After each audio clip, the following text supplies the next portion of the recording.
Shalom Dammit! This is Rabbi Sol Solomon with a Rabbinical reflection for the week of May 17th, 2015.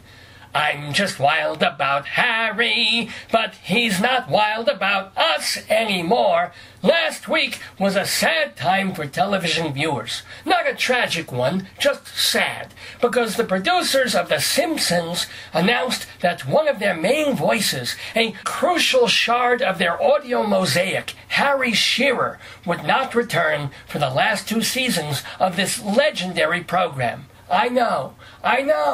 The Simpsons without Harry Shearer is like the Dick Van Dyke Show without Mel Cooley. It's like an all-you-can-eat buffet without a salad bar. It's like a rabbit vibrator without those extra ears on the bottom. Oh, sure, it does a competent job, but your clitoris knows something's missing.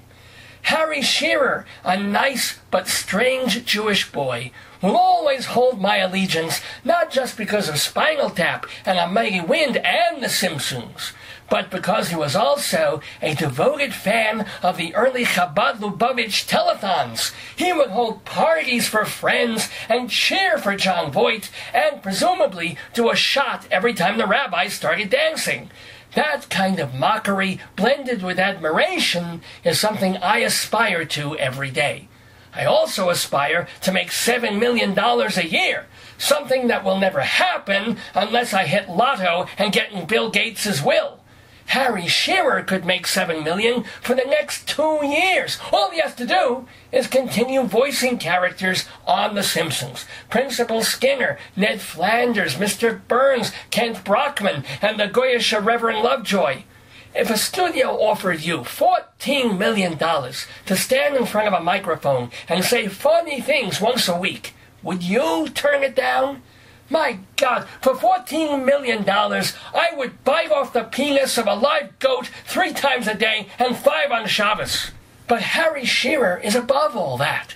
Negotiations may not completely be finished, but Shearer has so far turned down the opportunity to make a paycheck so astronomical, Stephen Hawking couldn't count the zeros.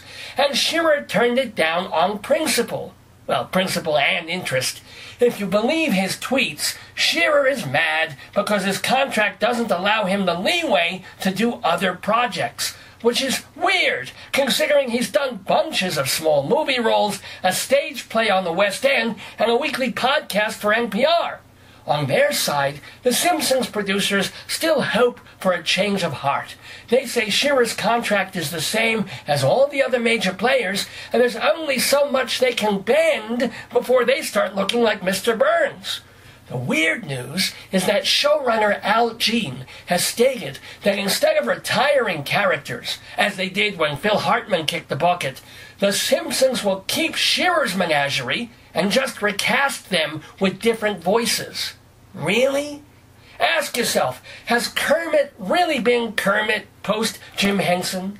Don't we still feel trauma about the 2 Darrens in Bewitched? And can you watch later episodes of Cold Case without wondering, whatever happened to that pretty blonde actress who starred in the show, before realizing, oh, it's still her? I certainly hope Harry Shearer reconsiders and brings us 2 more seasons of Oodly Doodlies and Smithers and Boo Earns.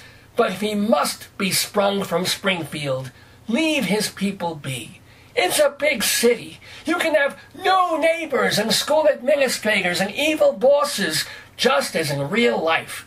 And all those fans who bitch on the internet, oh, The Simpsons has been in a rut since the 3rd season, now they'll say, oh, The Simpsons has sucked since the 3rd season, but at least they're not in a rut.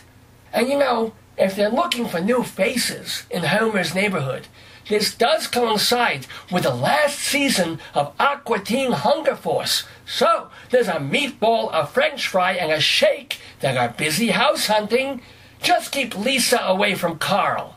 No good can come of that. This has been a Rabbinical reflection from Rabbi Sol Solomon, Temple Sons of Bitches in Great Neck, New York. Go!